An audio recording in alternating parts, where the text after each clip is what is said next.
Allahut mëshiruesit mëshirbërësit. Nga gjërat e urryera gjatë ngrënies së ushqimit janë bisedat e tepërta, apo bisedat e panevojshme, apo bisedat ku fjalët të cilat neve i themi mund t'i nevrikosin antarët e tjerë me cilët së bashku ushqihemi. Gjithashtu është veprim i urryer që gjatë ngrënies së ushqimit të mos flitet as pak, nga se një traditë e tillë është traditë e zjarrbudistëve. Kurse syneti pejgamberit alayhi salatu wassalam është që gjatë ngrënies së ushqimit të bisedohet me fjalë të mira, të bisedohet me fjalë të cilat mbjellin harmoni, dashuri, kënaqësi tek antarët e tjerë me cilët ne së bashku ushqihemi. Mirë po nuk duhet që të heshtim plotësisht, por edhe nuk duhet që ta teprojmë në bisedat tona.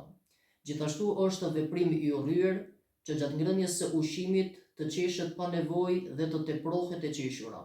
Pra është e preferuar të buzëqeshim në mënyrë që të tregojmë afërsi dhe dashuri me antarët që ushqehemi, por kurse të mos qeshim duke e tepruar, nga se kjo është veprim i urryer dhe tregon mos edukat ndaj bereqetit të Allahut xhelle shanuhu wa xhelle xhelaluhu. Nga gjërat tjera që duhet kemi parasysh gjatë ngrënies së ushqimit është edhe pozicioni se si qëndrojmë duke u ushqyer. Pra ne na kërkohet si besimtar që të tregojmë edukat të lartë dhe kulturë të lartë edhe gjatë ngrënies së ushqimit.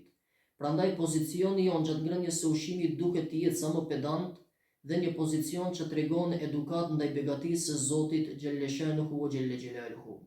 Nga se nga ana tjetër është veprim i urryer që të ushqehemi apo të hajmë diçka duke qenë të shtrirë, apo duke u mbështetur sikur jemi të shtrirë në vende të caktuara. Mirë po nëse një veprim i tillë pra ndodh me arsye, atëherë nuk paraqet problem. Sikurse mund të mbështetemi nëse jemi të lodhur apo nëse ndjejmë dhimbje tek shpina dhe mbështetet njeriu dhe në këtë formë han ushqim, kjo nuk paraqet problem.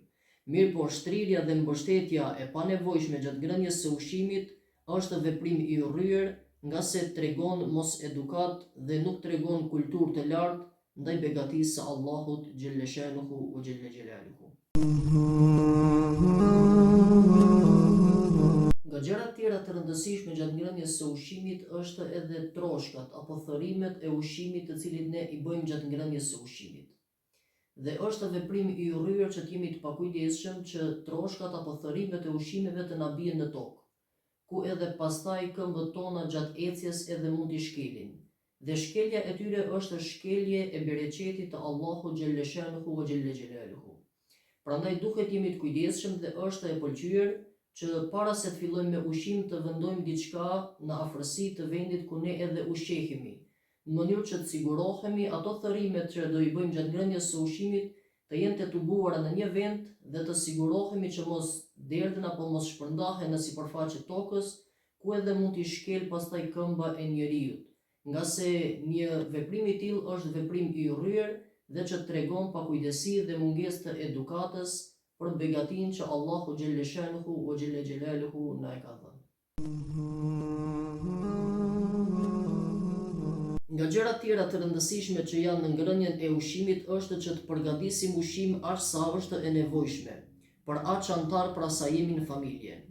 Një gabim të cilin neve e kemi të përditshëm pra në vendet tona ku ushqehemi, nga se shohim pra shumë llojshmëri të ushqimeve, pastaj duke provuar nga çdo njëri ushqim nga pak, pastaj gjysma e ushqimit hahet e gjysma e ushqimit pastaj duket hidhet në mbeturina. Dhe kjo është shpenzim i panevojshëm, është masraf.